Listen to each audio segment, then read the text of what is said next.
Fala pessoal, tudo bem? Aqui fala Cláudio Santana em mais um vídeo do nosso canal Florestas Secundárias. E o tema de hoje é caderneta de campo. Para que serve? Sem muitas delongas, a caderneta de campo é um diário utilizado por várias ciências naturais. Geólogos não saem de casa sem sua caderneta de campo embaixo do braço. Topógrafos precisam de uma caderneta de campo, ferramenta essencial do topógrafo. Viajantes, grandes cientistas, deixaram suas memórias registradas em cadernetas. E para quem trabalha com a botânica, a caderneta é fundamental, como a gente observa aqui nessa figura. O exemplo de caderneta de campo. É possível você fazer o registro, inclusive gráfico, desenhando as plantas, além das descrições. A gente vai falar um pouquinho sobre isso, mas sempre lembrando, a caderneta de campo é uma ferramenta essencial para dendrólogos e taxonomistas. E o que é uma caderneta? Bom, é um caderno. Essa aqui da imagem tem todo jeito de ter sido produzida artesanalmente. A pessoa pode comprar o papel da sua preferência, papel pautado, papel branco. Branco eu digo sem pauta. Eu particularmente prefiro o papel em branco, porque permite a gente desenvolver outras coisas além da escrita. Mas você pode comprar um caderno desse simples, pequeno, de capa dura, ou um caderninho espiral. O importante é você ter uma plataforma para os seus registros de campo ali, na hora em que você está realizando o seu trabalho. E como eu falei, grandes nomes deixaram obras memoráveis em suas cadernetas de campo. Euclides da Cunha registrou muita coisa que ele transporia depois para sua obra famosa, Os Sertões, sobre a Guerra de Canudos, registrou nas suas cadernetas de campo. E aqui à direita, à esquerda a caderneta de Euclides da Cunha, e à direita aqui a caderneta de Charles Darwin. A gente vê aqui um cladograma, que é uma representação de relações evolutivas de seres vivos. Por que eu não me surpreendo com a caderneta do Charles Darwin ter um cladograma? Mas isso é só um exemplo de como esses registros são importantes para que eles possam ser posteriormente transportados para algum tipo de arquivo, algum tipo de registro secundário. Esses são registros primários tomados em campo, que eles possam ser depois transpostos para outras plataformas, outras formas de consulta. A gente vai ver isso daqui a pouco. E são coisas que vão ficar para a história, como é o caso aqui dos nossos registros, Euclides da Cunha e Darwin. E aí a gente começa a falar da caderneta de campo dendrológica, que é referente ao estudo das árvores. A gente falou sobre terminologia dendrológica no vídeo passado, assista ao vídeo anterior do canal. Em resumo, a gente tem que colocar os nossos registros sempre com um número, que é o chamado número de coleta. E ele tem que ser sequencial. Você precisa registrar na caderneta minimamente o local de coleta, país, estado, município, a localidade, exemplo, Parque Nacional da Tijuca, Setor Paineiras, Parque Estadual da Pedra Branca, Reserva Biológica do Tinguá, Parque Nacional do Iguaçu, falando de algum lugar fora do Rio de Janeiro. Caracterização do habitat, por exemplo, Floresta ombrófila densa, vertente sul. Você pode citar que é floresta secundária, é o caso da imagem aqui, sigam o ponteiro. Pode citar que é uma borda, uma clareira, pode citar que é ao lado de uma estrada, ao lado da estrada para Teresópolis, exemplo. Tudo isso, localidade, caracterização do habitat. Data de coleta. A data é fundamental por motivos óbvios, é o registro daquela sua coleta, mas ela também pode ser uma ferramenta importante, por exemplo, no caso de você fazer a coleta de uma planta fértil.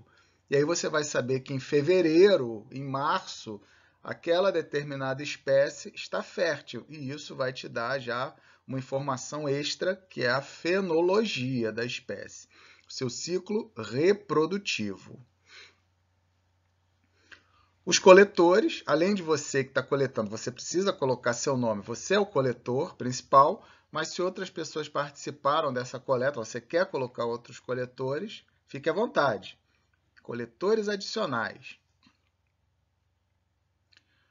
Coordenadas, hoje em dia que nós temos os recursos de geoinformação, localização geográfica por satélite, no passado já era importante, hoje é mais importante ainda. Inclusive, você pode locar isso em bases como, por exemplo, o Google Earth. Outras informações, por exemplo, informar que essa coleta está relacionada a algum tipo de projeto. Coloquei aqui como exemplo, foi o que veio na cabeça, o Refauna. O projeto de refaunação que tem sido conduzido aí nos últimos anos aqui no Rio de Janeiro. E, opcionalmente, você pode colocar esboços botânicos, como é o caso do slide anterior, que a gente via alguns desenhos, alguns rascunhos.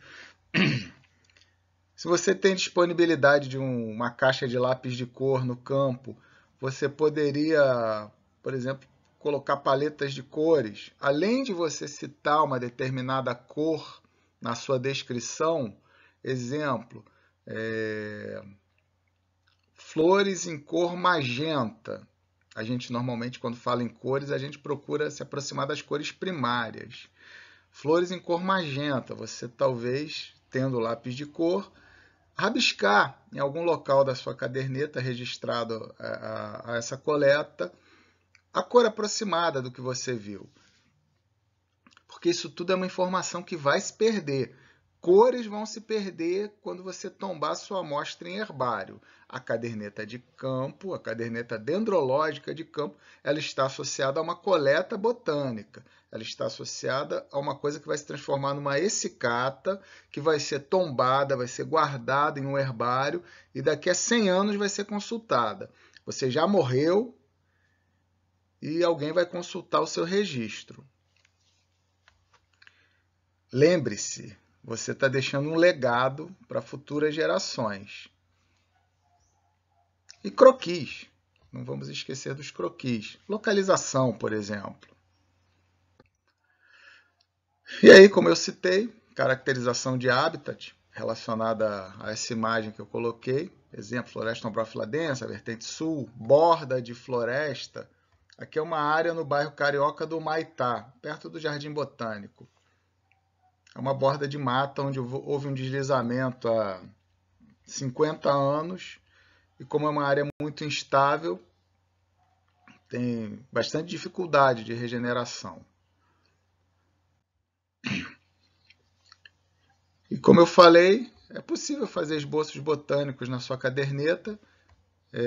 Esse desenho é meu, é um Curatari stellata e, embora não conste de nenhuma caderneta botânica, é só um esboço mesmo, é um exemplo do que você pode colocar na sua caderneta, se você tiver algum talento para desenho.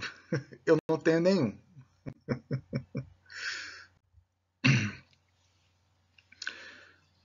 Todas as características presentes naquele momento da coleta têm que ser registradas, precisam ser anotadas.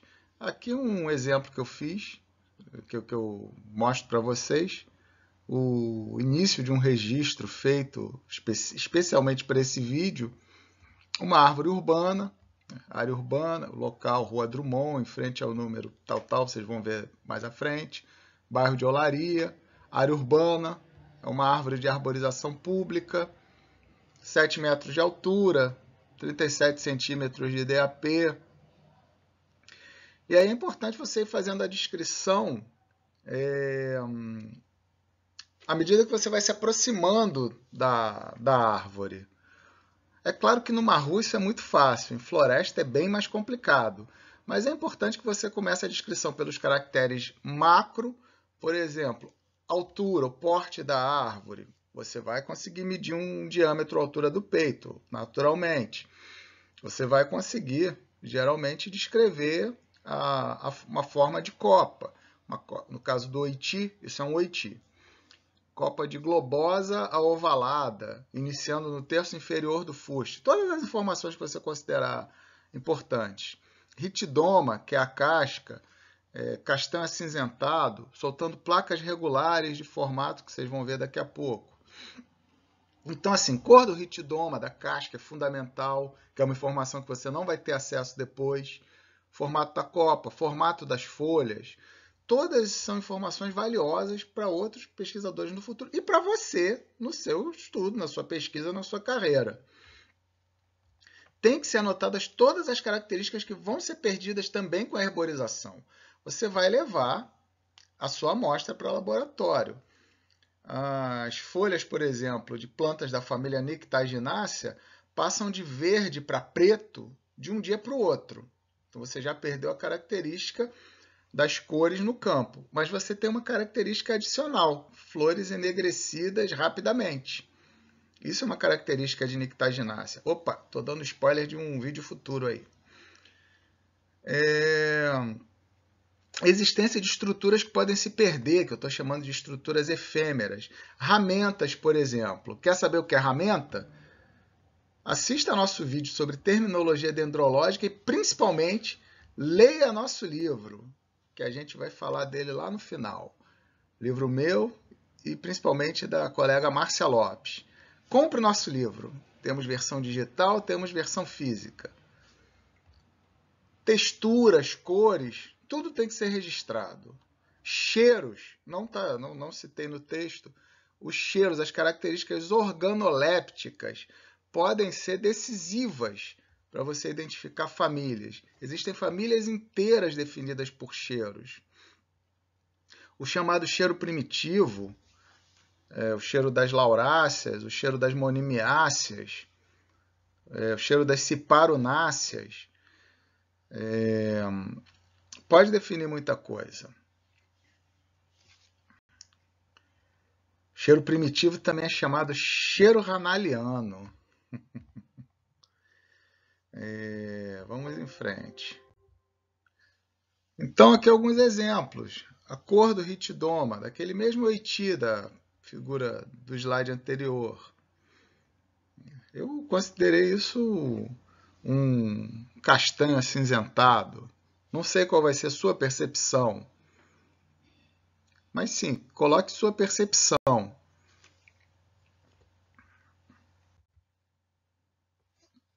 Formato de folha. Aqui, por exemplo, são folhas. As folhas do oiti, elas possuem uma pilosidade nas folhas novas, uma pilosidade que se perde nas folhas mais velhas.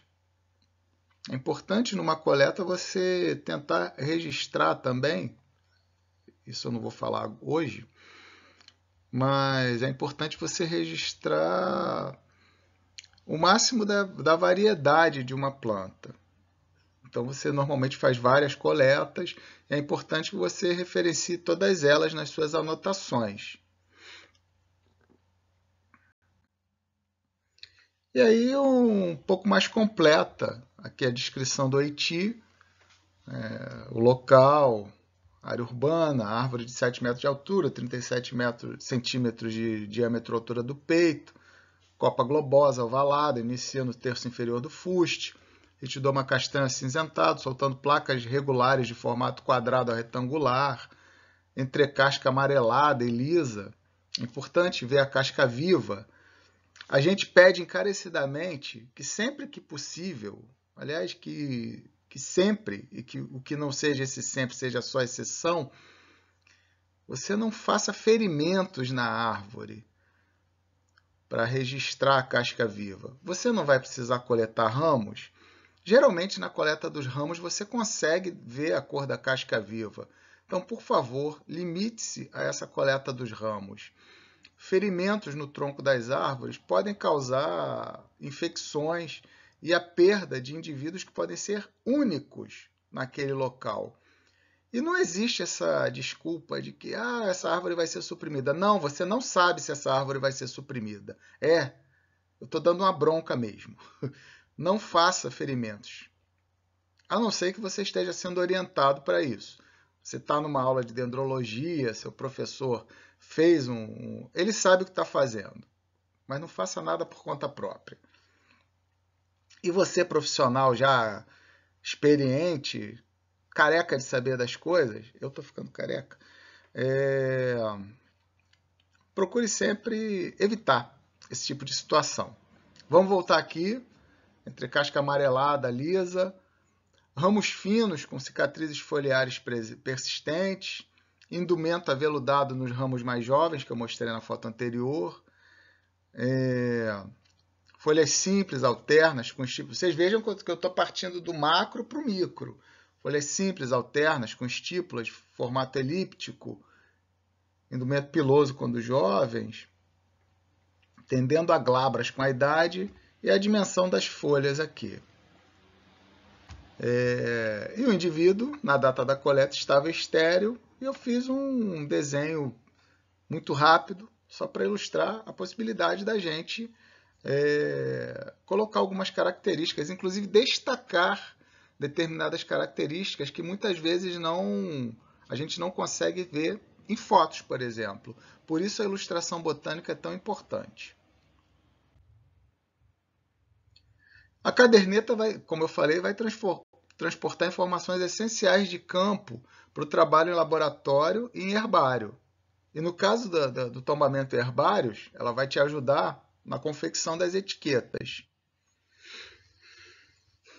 Quando você acessa o Reflora, o site do Jardim Botânico, e você faz a busca de uma espécie, geralmente você tem uma descrição dessa espécie, às vezes ela está até em inglês, mas geralmente você tem uma descrição que é uma descrição de caderneta de campo.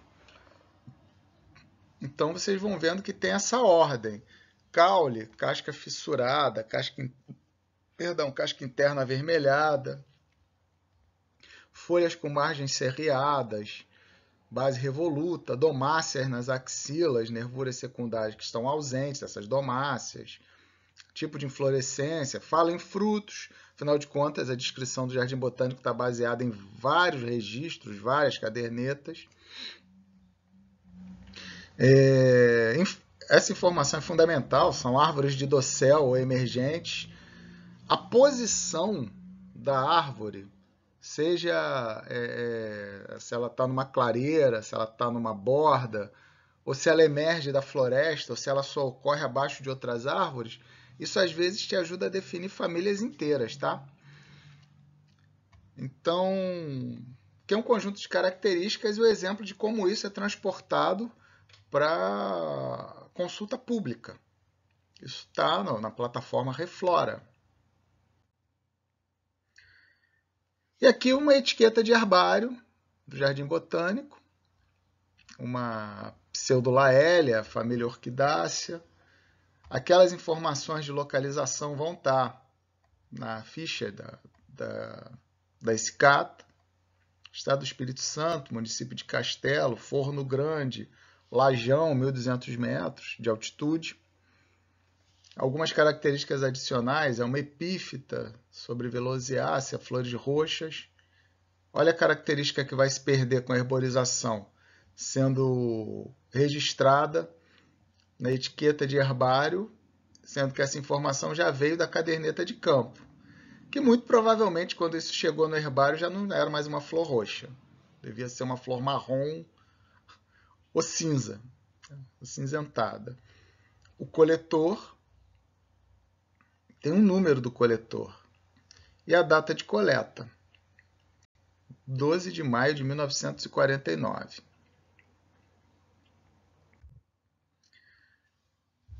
E para quem tiver interesse em saber mais sobre terminologia dendrológica, temos aqui a publicação dos engenheiros florestais, da engenheira florestal Márcia Lopes e do engenheiro florestal Cláudio Santana.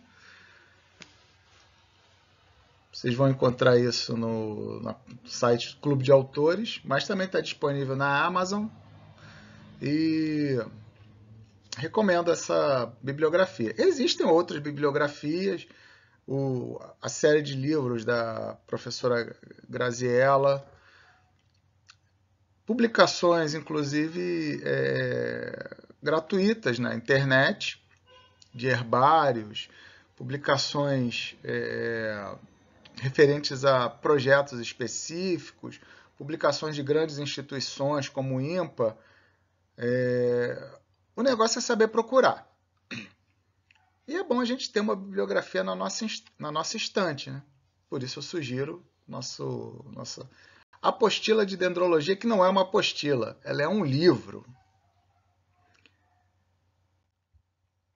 O caminho para a aquisição do livro, da publicação.